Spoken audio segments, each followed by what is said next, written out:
ang mga kwento ng pag-ibig, kwento ng buhay at kwento ng pag-asa dito sa Barangay Love Stories. Love Stories.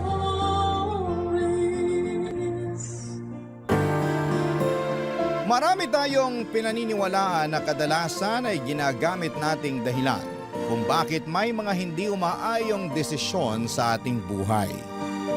Madalas nating isisi sa mga pinapaniwalaan nating ito kung bakit merong pumapalya sa ating ginagawa.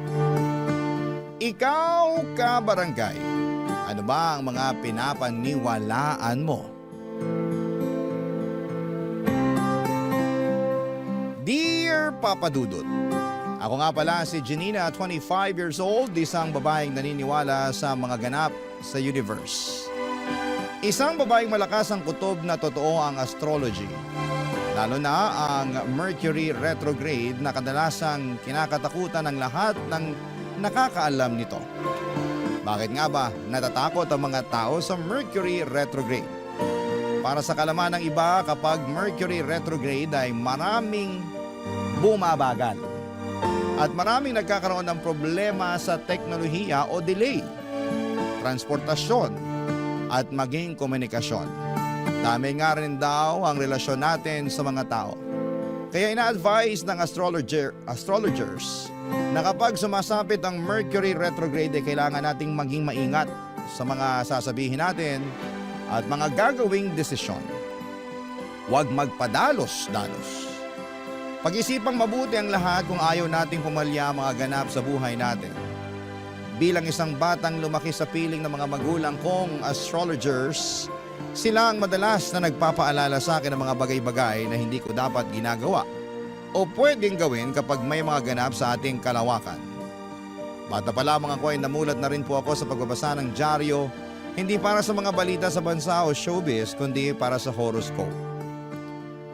Ang daily horoscope kasi ang basihan namin ng pamilya ko kung ano nga ba ang dapat gawin sa bawat araw para makaiwas sa mga problema.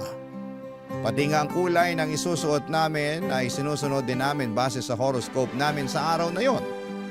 Nakasanayan ko na yon hanggang sa pagtanda ko. Kahit nga sa pagpili ng magiging boyfriend ko, sa astrology pa rin ako kumakapit. Kasama ko ang dating kaklase at ngayon ay best friend kong si Tony sa pagkilate sa dalawang manliligaw ko, Papa Dudut.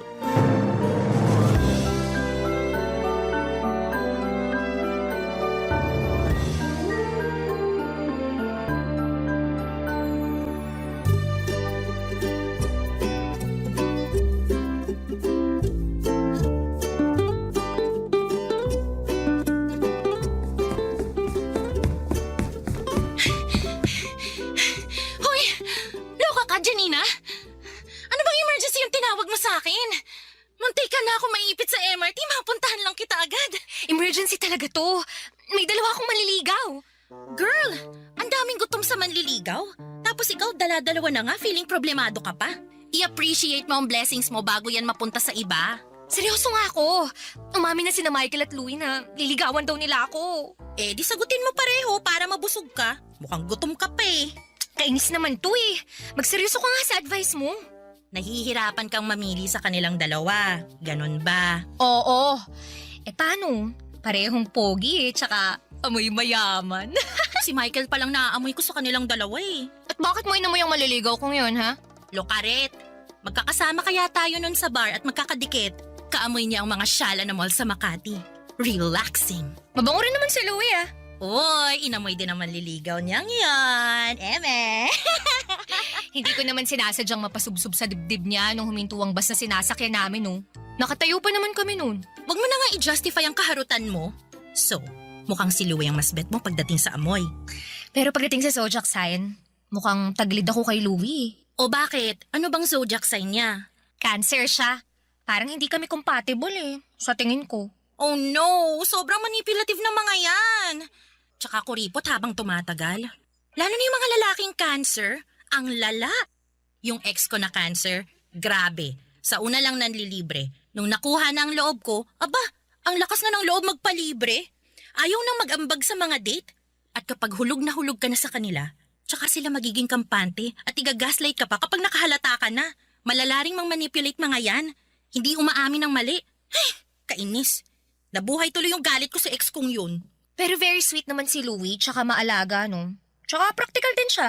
Naku, wag yan. Sa una lang magagaling ang mga lalaking cancer. At alam mo ba, kapag hindi mo sila napagbigyan sa kama, iniisip agad nila na hindi mo na sila mahal. Nakakaloka! Magdadabog at magtatampo pa ang mga yan, Diyos me! Sa bagay.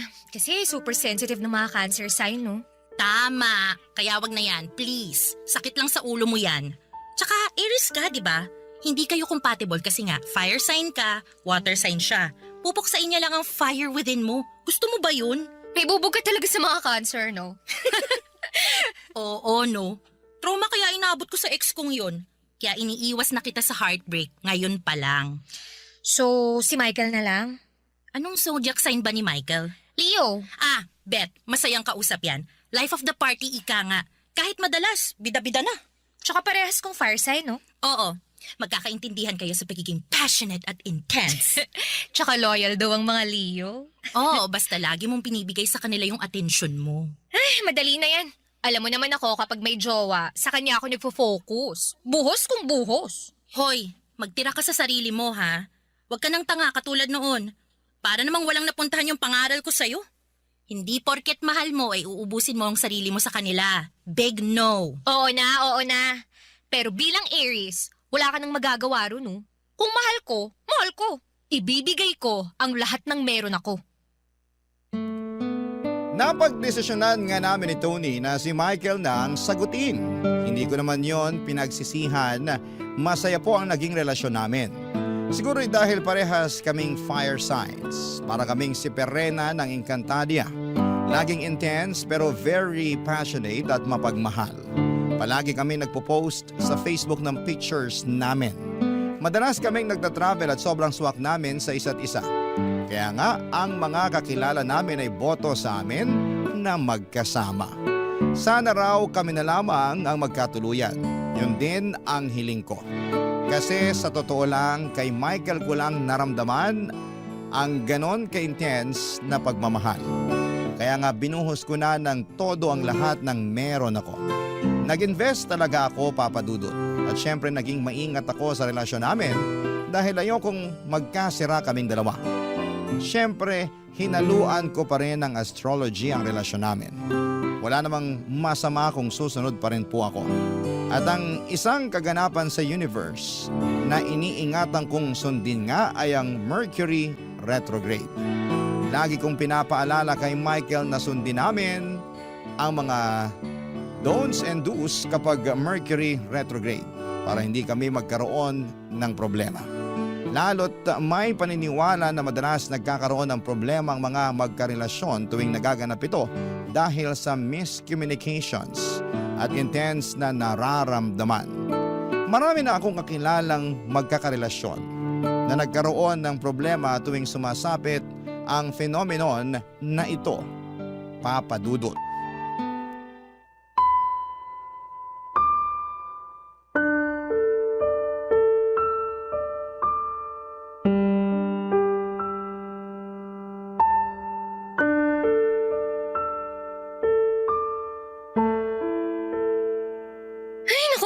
Nakakalokang maganap ngayon, babe. Okay ka lang? Oo naman. Sure ba? Para kasing wala ka sa mood eh. Pagod lang ako saka maraming problema sa office. Ay naku, mukhang parehas tayo. Ako rin eh. Alam mo, naloka ako sa mga ganap sa office kanina. Ang hirap kausap ng boss ko. Inaway ba naman ako dahil lang sa paperclip? Paperclip, babe! Paperclip! Narinig mo ba yung sinabi ko, ha? Dahil lang sa paperclip? Oo, narinig ko. Ay nako, hindi ko nang naisali agad sa auditing yung isang maliit na box ng paperclips eh. Aba, nagwala na sa office. Pinahiya na ako. Sinigawan ako habang naka-lunch break kami. Sinabi ko naman na late akong na-inform na isasali pala yun sa batch ng i-audit ko. Ay nako, kasalanan to nung paparating na Mercury retrograde next week eh. Emosyonal na naman ang mga tao at hindi maayos makipag-usap. Ganun din bang nangyari sa work mo, babe? Babe, ayos ka lang ba? Parang kanina ka pa hindi okay eh. Okay lang ako. Hindi. Ano ba kasing problema? Sabihin mo sa akin. Kwento mo naman. Hoy, Okay lang ako. Okay? hindi ka ganyan kapag okay ka eh. Eh di ikaw na lang ang mag-decide kung ano na lang ang mararamdaman ko. Total, magaling ka eh. Sabi ni, apektado ka rin ng pre-shadow ng Mercury retrograde. Shadow ng... Alam mo, Janina, ayoko makipag-usap muna sa'yo tungkol dyan sa nalalaman mo sa astrology ah. Parang awa mo na. Pause muna, pwede? Okay, pause muna sa usapang astrology para iwas away. Gets ko naman na masyado tayong emosyonal ngayon, tsaka... I mean, pause muna sa relasyon natin. Ha? Bakit? Anong pause? As in cool off? Oo. Kung ano man nung pagkakaintindi mo sa pause, Dahil lang sa astrology, gusto mo mag-cool off tayo? hindi naman tungkol doon. Eh ano? Sabihin mo! Ipaintindi mo ng maayos sa akin. Kasi hindi ko alam kung epekto ba to ng Mercury retrograde. Kasi parang hindi ko naiintindihan ang gusto mong iparating eh. Sorry pero ang dami lang kasing pressure ngayon sa work ko. Kailangan kong mag-focus muna sa bagong projects na pinaplano namin ng boss ko. Malaking account to para sa akin at hindi ako dapat maging kampante. Nakasalalay ang promotion ko rito. At ang relasyon natin ang isasakripisyo mo para sa pangarap mo. Hindi ko naman sinasakripisyo. Di mo nagigets eh. Hindi ko talaga nagigets. Kasi malapit na ang Mercury retrograde. Malala ang miscommunications ngayon, kaya hindi tayo magkakaintindihan yan. Pwede ba tigil-tigilan mo muna yung Mercury retrograde na yan? Makinig ka munang maigi sa sasabihin ko. Hindi ko isasakripisyo ang relasyon natin. Pero gusto ko pause muna para makapag-focus ako sa projects ko ngayon. Pagkatapos ng projects ko, mag-uusap ulit tayo. Bakit hindi mo na lang ako diretsahin? Kasi mukhang papunta na rin sa hiwalayan to eh. Sa ganyan naman nagsisimula ang lahat ng hiwalayan eh. Kunwari, pause muna, cool off muna. Tapos kapag na-e-enjoy mo na yung pagiging single, hindi ka na babalik. Ganun ba ang mangyayari sa atin, Michael, ha? Ganun ba? O sige, para matapos na to at ma-validate na yung ino-overthink mo. Maghiwalay na tayo. Wala nang pause. Tapos na tayo. Nabigla ako sa nakita ko kay Michael Papadudut. Yun ang unang beses na nakita ko siyang nagalit sa akin. Yun din ang unang beses na nakipaghiwalay siya sa akin. Dati kasi kahit nagkakaroon kami ng away o tampuhan ay hindi kami pumupunta sa usapang hiwalayan. Kaya nga malakas ang loob ko na makipag-argue sa kanya noon tungkol sa hinihiling niyang pause sa akin. Kasi akala ko ay mapag-uusapan pa namin. Akala ko ay hindi na aabot sa cool off at mas lalong hindi na aabot sa hiwalayan. Pero mukhang napalala ko ang lahat dahil sa dulo, hiniwalayan niya ako. Mangyak-ngyak akong nagmakaawa sa kanya na pag-isipan niya ang desisyon niyang yon. Pero hindi na rin daw siya nakapagtimpi pa. Wala akong nagawa kundi ang umalis na.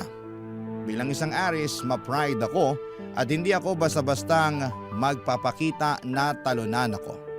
Kahit na deep inside ay ang sakit na. Pinalipas ko ang ilang araw at linggo baka kasi matauhan na si Michael kapag binigay ko sa kanya ang space na kailangan niya. Panayang stalk ko sa Facebook niya para makita kung merong updates sa kanya. Gusto kong makita na malungkot siya. Tinitigan ko ang mga mata niya sa pictures para makita ang katulad ko. Nalulungkot din ba siya sa hiwalayan namin? Panay ang mga my day ko pero hindi naman niya binuview. Wala na ba talaga siyang pakialam sa akin? Kahit sa mga post ko ay hindi rin niya nilalike Papadudut. Samantalang dati segundo lang ang pinapalipas at makikita ko kaagad sa notifications ko na nag-like na siya sa pinost ko. Hindi na ba niya ako mahal, Papadudut? Sinakripisyo na ba talaga niya ang relasyon namin para sa trabaho niya? Ganon na ba kadaling bitawan ako? Barangay Love Stories. Barangay Love Stories. Kahit nahiwalay na kami ay panay pa rin ang message ko kay Michael. Palagi akong naka-I love you sa kanya. Hindi naman niya sinisin. Minsan kapag napipiko na ako sa pandededman niya sa akin ay minumura ko na siya. Pero kapag nahihimasmasan na ako ay saka ako magsusorry.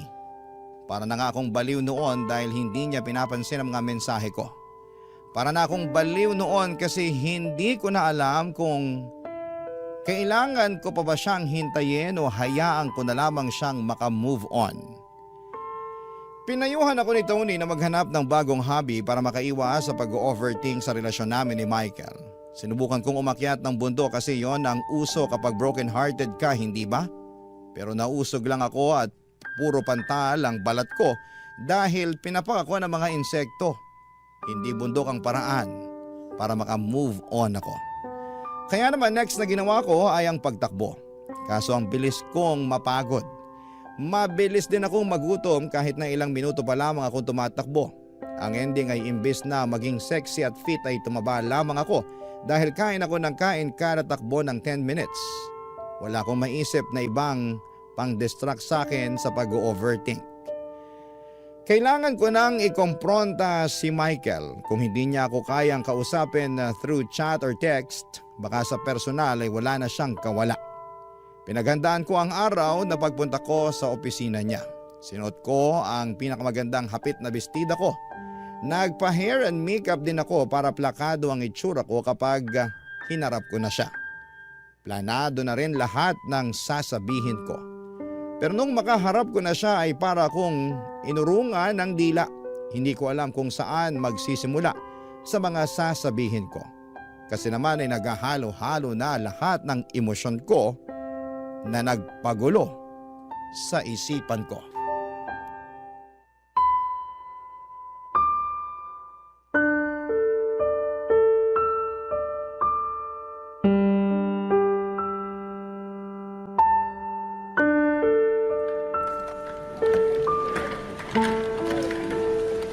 Janina? Anong ginagawa mo dito?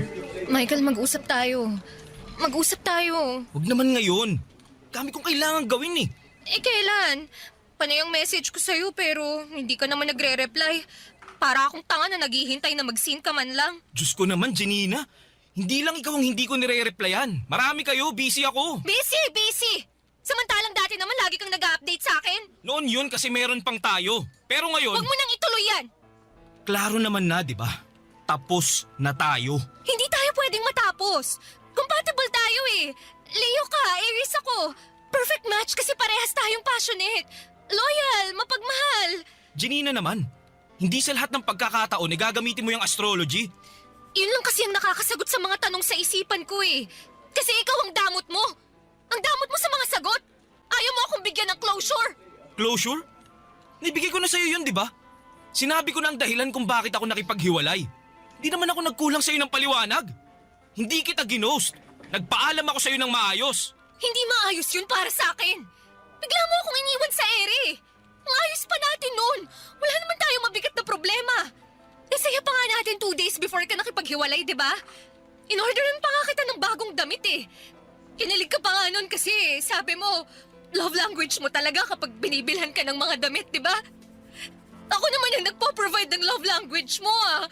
Pero iniwan mo pa rin ako. Kumalma ka, Janina. Huwag ka namang mag-iskandalo dito sa office. Napapahiya ako. Pag-usapan natin to sa susunod. Hindi! Pag-usapan na natin to ngayon habang nandito ako.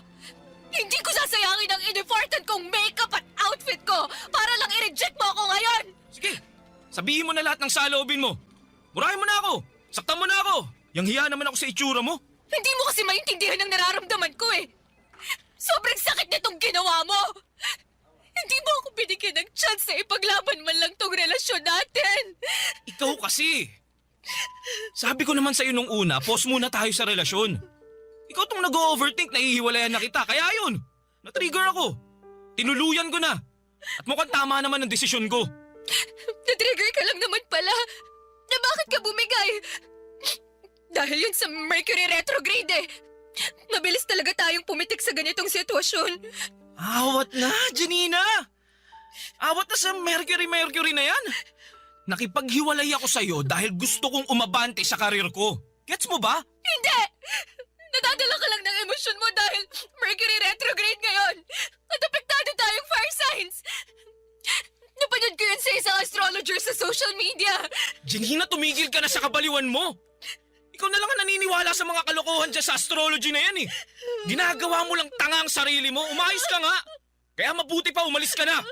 Umalis ka na! Alis!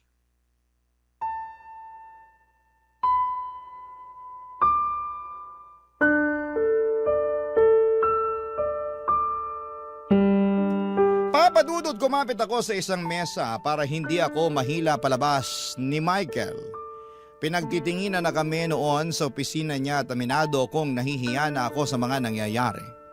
Pero ewan ko ba, parang pinipigilan ako ng emosyon kong gumawa ng tama. Pinagtulungan pa nga ako ni Michael at ng guard nila para mailabas ako ng opisina. Pagkalabas ko ay doon ako umiyak na parang batang inagawan ng candy. Naglakad ako palayo sa opisina niya at minalas pa nga. Naputo lang takong ng sandals ko. Napasakay ako ng taxi pero imbes na umuwi ay nagpahatid ako sa bahay ni na Tony. Nang pagbuksan ako ni Tony ng pintuan ay awang-awa ito sa nakita niyang itsura ko. Kalat ang mga maskara sa mukha, mata at pisngi ko. Magulo ang buhok ko at pawisan ang buong mukha ko. Pinapasok niya ako ng bahay para alokin ng alak. Alam ni Tony na alak ang nagpapakalma sa akin. Nagkataon na wala namang kaming trabaho kinabukasan kaya malaya kaming nakapag-inuman. Dalawa lamang kami noon, sinabayan pa namin ng pagbivideo para mailabas ko ang sama ng loob ko kay Michael. Lasing na kaming pareho noon. Tawanan, iyakan at mga kantsawan. Para kaming mga tanga noon. Pero sa mga broken na katulad ko ay maintindihan ninyo naman siguro ako. At alam kong maintindihan ninyo ang susunod na ng pangyayari pagkatapos ng inuman. Nag-drunk call ako kay Michael Papadudot.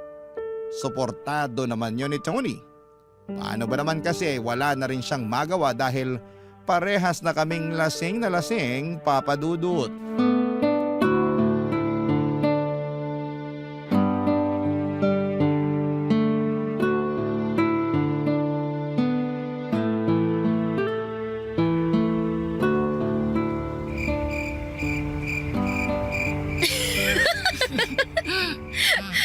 Wala ba talagang pulutan, ha? Baka mga simong sikmura natin. May kanin pa sa rice cooker. Asanan mo na lang para magkalasa. Tony, Ano na naman? puntahan natin si Michael sa bahay niya. Huwag yun. Bad yun. Bakit? Maaga pa naman ah. Katamad na lumabas. Tsaka, lasing na tayo. Hindi ako lasing, no? Baka ikaw.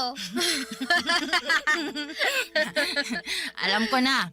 Tawagan mo na lang si Michael. Usap kayo. Yung loudspeaker mo para marinig ko, okay? Drunk call ba tawag doon? Akala ko ba hindi ka lasing? Drunk call. Para lang sa mga lasing yun. Di lasing na lang ako para makausap ko siya. Teka, tawagan natin ah. Sana di pa niya ako blinak.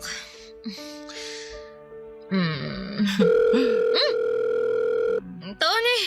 Tony, nagre-ring mo! Kring-kring, sabi.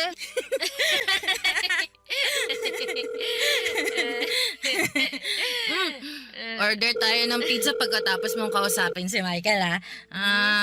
Tsaka gulay. Trentahin na tayo eh. Kailangan na natin ng gulay. Huwag kang maingay. Yan na. Hello? Hello, Michael. Jowa mo to, si Janina. Lasing ka ba? Hindi ah. Si Tony lang. Ano ako? Hi, Michael. Pahinga na nga kayo, Janina. Lasing na kayo pareho ni Tony. Okay lang ako, no? Usap naman tayo. Bakit mo naman ako kinaladkad palabas ng office niyo kanina? Nabali tuloy yung takong ko. Ayokong kausapin ka, Janina. Lasing ka na. Itulog mo na yan. Hindi. Kausapin mo ako ngayon.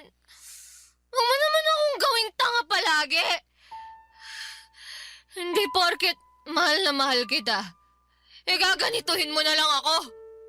Babastusin at pagmumukhaing tanga.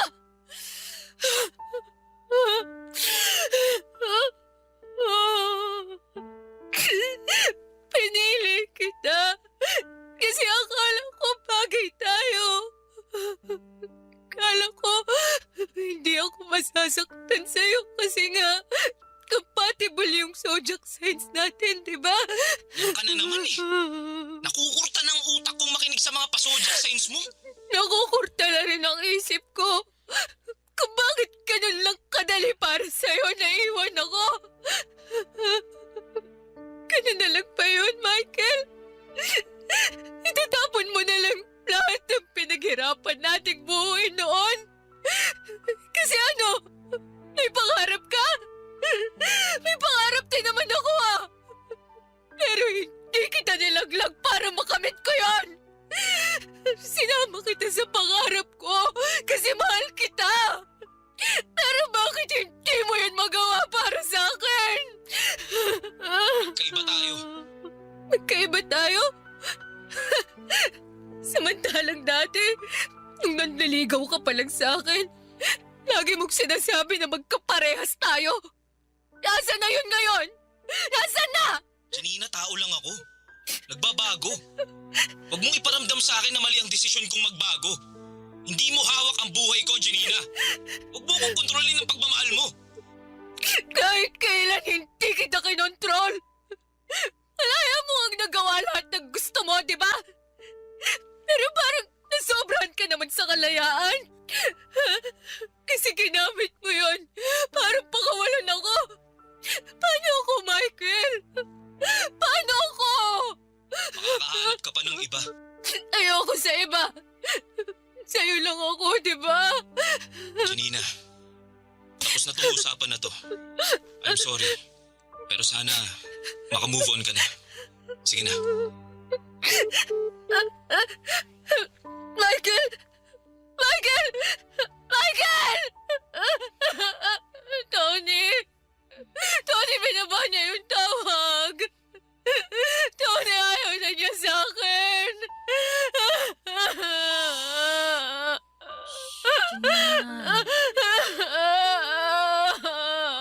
Okay lang yan. Masakit talaga sa simula. Masasanay ka rin. Ayokong masanay na wala siya, Tony. Ayoko. Hindi ko kaya. Tawagan ulit natin siya, please. Wag na. Ama na. Nagawa mo na lang tanga yung sarili mo eh. Hindi. Tatawagan ko siya ulit. Mag-uusap kami. Mapapapayag ko siyang makipagbalikan sa akin. Teka, tatawagan ko siya ulit. Tony, bakit ganun? Bakit ayaw mag-ring? Rinak na ba ako agad ni Michael? Akin na yung cellphone mo. Tawagan natin siya dyan. No. Tama na. Janina, wag kang tanga. Ayaw niya na sa'yo. Tama na. Tanggapin mo na lang. Ayoko. Hindi pwede. Ayoko.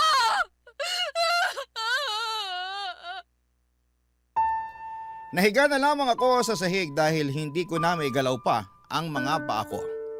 Masyado akong nanghina nang malaman kong block na ako ni Michael. Ayaw na ba talaga niya sa akin? Nawala bigla ang kalasingan ni Tony at inasikaso niya ako at dinala sa kwarto niya para makapagpahinga na ako. Pero hindi ko magawang ipikit ang mga mata ko, Papa Dudut. Panay lang ang pag-iyak ko. Basang-basa na ang una ni Tony dahil sa mga luha ko. Pero ayaw ko pa ring huminto. Kahit si Tony ay nakisabay na ng iyak sa akin. Naawa siya sa kalagayan ko, Papa Dudut. Pinilit ko siyang tawagan niya si Michael at sabihing mag-usap kami. Pero Hinampas lang ni Tony ang kamay ko at sinabing itigil na ang kahibangan ko. Papadudot, supportive naman si Tony sa pagiging dilulo ko, pero may limitasyon yon. Hindi niya hinahayaan na maging dilulo ako habang buhay dahil lang sa mga lalaki. Kaya nga lagi niyang pinapaalala sa akin noon sa tuwing may natitipuhan ako na manliligaw ko, na mag-ingat ako palagi dahil tanga ako kapag nagmamahal. Totoo naman, wala akong tinitira para sa sarili ko. Lahat ay binibigay ko. Huwag lang akong iwanan at mahalin lamang ako pabalik. Yun ang isang mali na ginagawa ko ng paulit-ulit at hindi ko naman pinagsisihan noon. Pero pagkatapos ng hiwalayan namin ni Michael, parang nagsisi ako na inubos ko ang pagkatao ko sa kanya. Ang hirap palang makabangon kapag ubos ka na. Ang hirap makabangon kapag wala ng dating sandalan mo na inalayan mo ng lahat, Papa Dudut. Barangay Love Stories. Barangay Love Stories. Hindi na ako muling nagparamdam kay Michael after noong drunk call na yon. Nahiya na rin ako syempre. Saka ang haba ng message niya sa akin at puro mga sama ng loob niya dahil hindi ko siya binigyan ng space tulad ng hiniling niya sa akin. Pinayuhan din ako ni Tony na mas magandang lubayan ko na rin si Michael at saka na lang guluhin ulit pagkatapos ng Mercury retrograde post-shadow. Para sure na nasa tamang pag-iisip na si Michael. Para sure nang maayos ang komunikasyon naming dalawa. Sa totoo lang ay ang hirap maghintay, Papa Dudut. Lalo't nasanay na akong kasama siya palagi at kausap. Nakakapanibago pero nilibang ko na lamang ang sarili ko sa pagbabasa online ng tarot readings ng zodiac signs namin ni Michael. Medyo nakakadilulo pa nga yung ginagawa ko. Kasi ayon sa cards ng mga tarot reader bilang isang Aries ay meron daw nakakamiss sa akin na isa pang fire sign. Matik. Naisip ko kaagad si Michael. Leo kasi siya. Fire sign.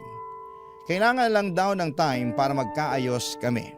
Sabi rin sa ibang readings bilang isang Aries, ay maganda raw ang magiging takbo ng love life ko sa mga susunod na mga araw.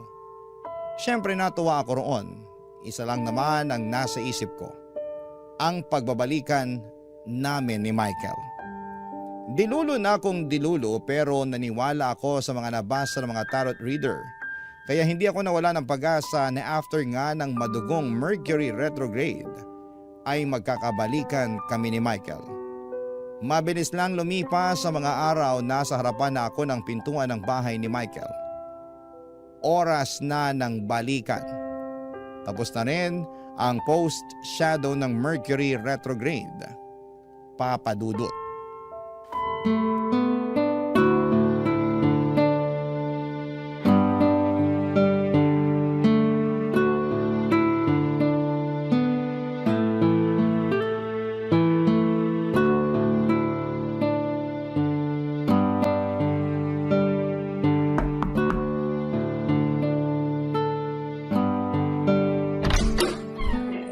Hi, Michael. Bakit nandito ka? Pwede ba tayong mag-usap sa loob ng bahay mo? Importante lang. Hindi pwede. Dito na lang tayo mag-usap sa pintuan. Sabihin mo na lang lahat ng kailangan mong sabihin kasi busy ako. Michael, tapos na yung Mercury retrograde. Pero bakit ang init pa rin ng ulo mo? Janina! Okay, sorry. Hindi ko nababanggitin yung Mercury retrograde o kahit anong zodiac signs. Sorry. Ano mang kailangan mo? Nananahimik ka na ng mga nakaraan, di ba? Bakit nang gugulo ka ulit? Kasi tapos na nga yung...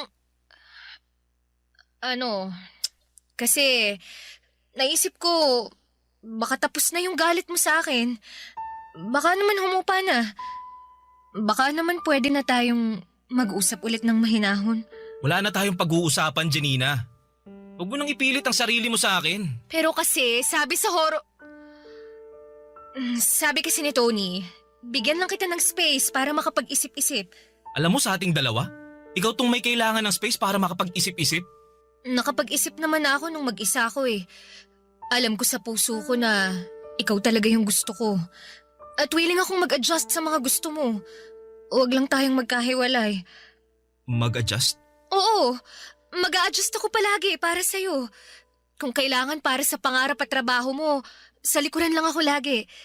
Kahit lapitan mo na lang ako kapag may time ka. Hindi mo na kailangan mag-update sa akin o kaya kahit nga siguro hindi na rin tayo masyadong mag-date eh. Kung makakasagabal yun sa schedule mo, okay lang yun sa akin. Sigurado ka bang kakayanin mo yan? Kilala na kita.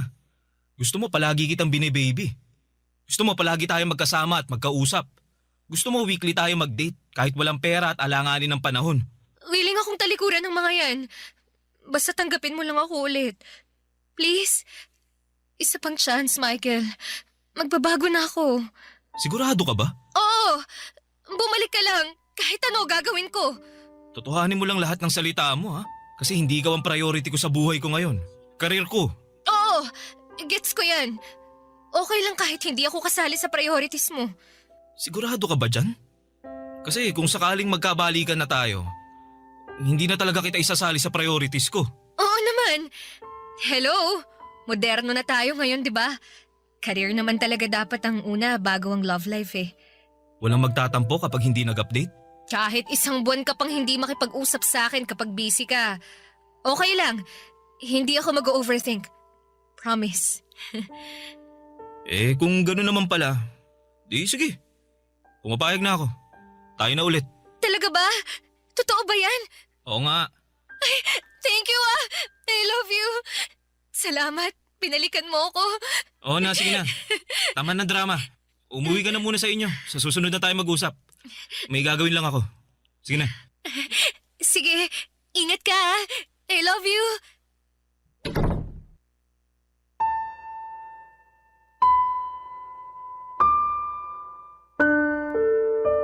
Hindi ako okay sa setup naming yon ni Michael. Umuo lamang ako kasi bilang isang babaeng desperadong makipagbalikan sa ex niya. Sasabihin at gagawin mo ang lahat, hindi ba? Bumalik lamang siya sa buhay mo.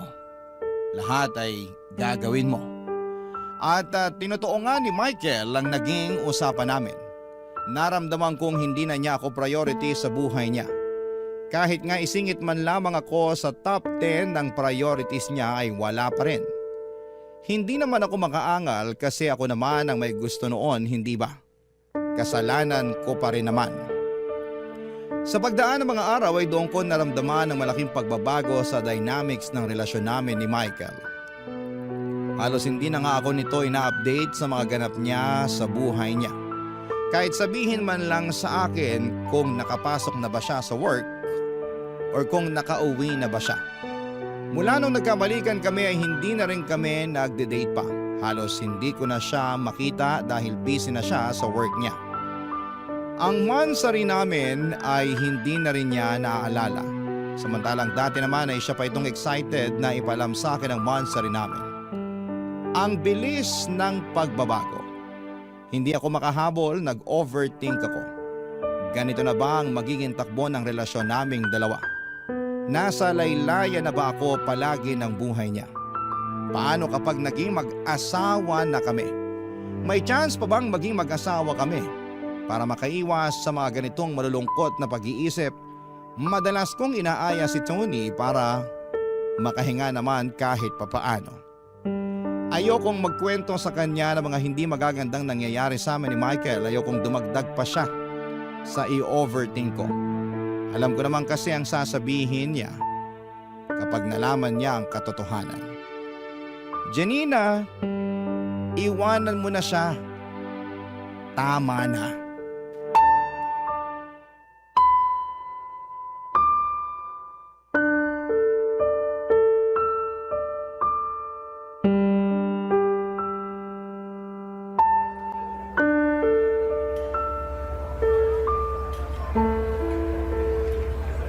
Alam mo, habang tumatagal, pumapait ang kape sa coffee shop na to. Pansin mo? Lahat naman ng bagay, pumapait talaga kapag tumagal na. Ay, pala siya. May problema ba kayo ni Michael? Walang sinabi yung pait ng kape ko sa kabiteran mo eh. Wala no. May ka na naman ah. Walang ganun. Okay kami. Okay kami. As in, super okay. Isa pang okay, maniniwala na ako sa'yo. May problema kayo, no? Yun totoo. Wala nga. Ikaw naman. Masyado mo namang nilalagyan ng mali siya yung mga sinasabi ko. Busy lang siya. Alam mo naman, 'di ba? Maraming nakatenggang trabaho sa office nila. Tsaka gusto na niyang ma-promote kaya bida-bida siya ngayon sa work. Leo nga siya, di ba? Bida-bida. Wag na nga nating pag-usapan yung zodiac sign so kahit anong eme sa astrology. Umay na ako dyan eh. Uy, ikaw ba yan? Anyari sa'yo? Ikaw, Janina the Great, patron saint ng mga horoscope sa tabloid at social media. Biglang mauumay sa astrology?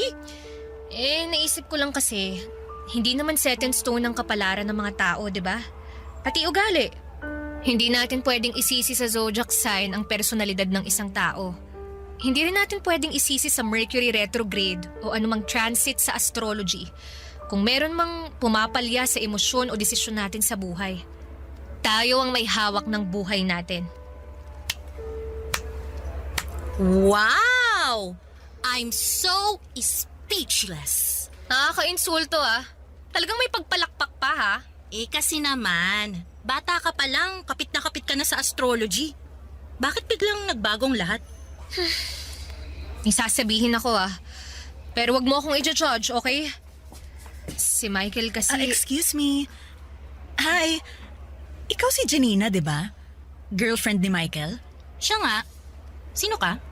So, nagkabalikan na nga talaga kayo. Nakaka-happy naman.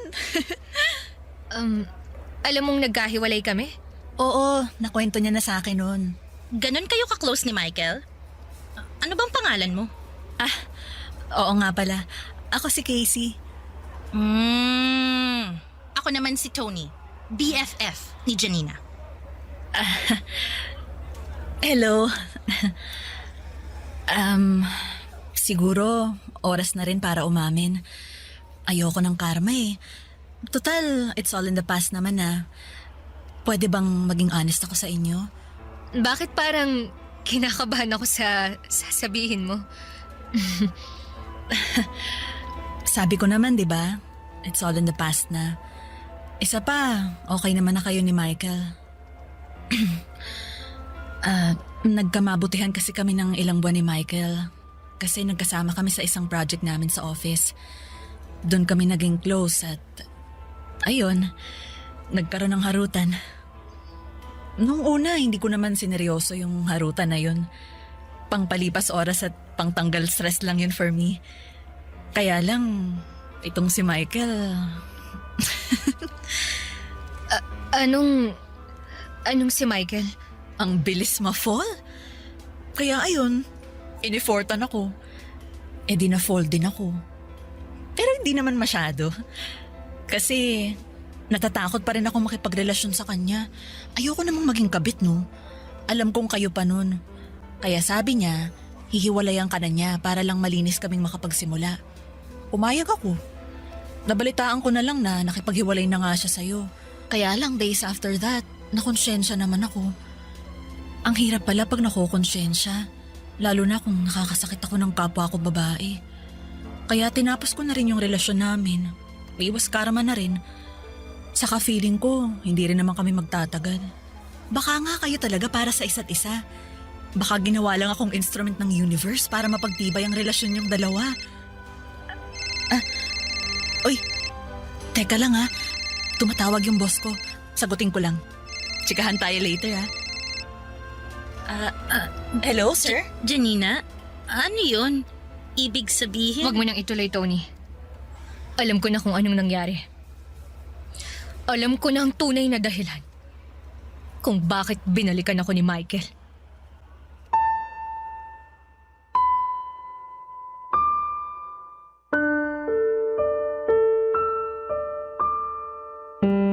Ginamit lang na instrument si Casey ng universe para maging matibay ang relasyon namin o pinadala siya ng universe para bumukas ang mga mata ko at itigil na ang kahibangan ko. Nawala na akong dapat ayusing relasyon kundi ang relasyon ko sa sarili ko. Doon pa lang ay nag-sink in sa akin kung ilang beses kong tinalikuran ng sarili ko sa pag-asa na mahalin ako ng mga taong gusto kong manatili sa buhay ko. Sa proseso ng pagmamahal ko sa iba, wala akong pagmamahal na tinira para sa sarili ko. Natulala na lamang ako at nakatitig na lamang sa akin si Tony. Handa nang sabihin ang paulit-ulit niyang linya sa tuwing nagkakamali ako ng lalaking pinipili. Janina, iwanan mo na siya, tama na. At nang bitawan na ni Tony ang linyang yon, alam kong tama siya. Kailangan na. Iiwan ko na si Michael at hindi na babalikan pa. Walang paalam na umalis ako sa relasyon namin ni Michael at hindi ko na pinaalam sa kanya ang tungkol sa usapan namin ni Casey. Hayaan ko na lamang ang universe ang magsabi sa kanya noon through other people or situations. Hindi manggagaling sa akin yon dahil hindi niya deserve ang explanation mula sa akin. Mula nang nawala ako sa buhay niya ay hindi ako tinigilan ni Michael na i-chat at kumustahin. Nagtatanong kung bakit ginost ko siya. Wala siyang nakuhang reply sa akin at sa ngayon ay nagpatuloy ako sa buhay ko kahit masakit. Ang dami kong bagay na inaaral ngayon sa sarili ko. Nasa proseso ako ng pagkilala sa akin. Ang daming beses na umiiyak ako. Kapag naaalala ko kung ilang beses kong tinalikuran ang sarili ko noon para sa mga maling tao. Pero hindi na ako papayag na maulit pa yon dahil wala akong ibang gustong mangyari kundi mahanap muli ang pagmamahal para sa sarili ko. Maraming salamat po sa pagbasa ng liham ko, Papa Dudut. Ako ang inyong kapuso at kabarangay forever, Janina. Anong say mo sa Barangay Love Stories na ito? Pagkwentuhan natin sa comment section yan.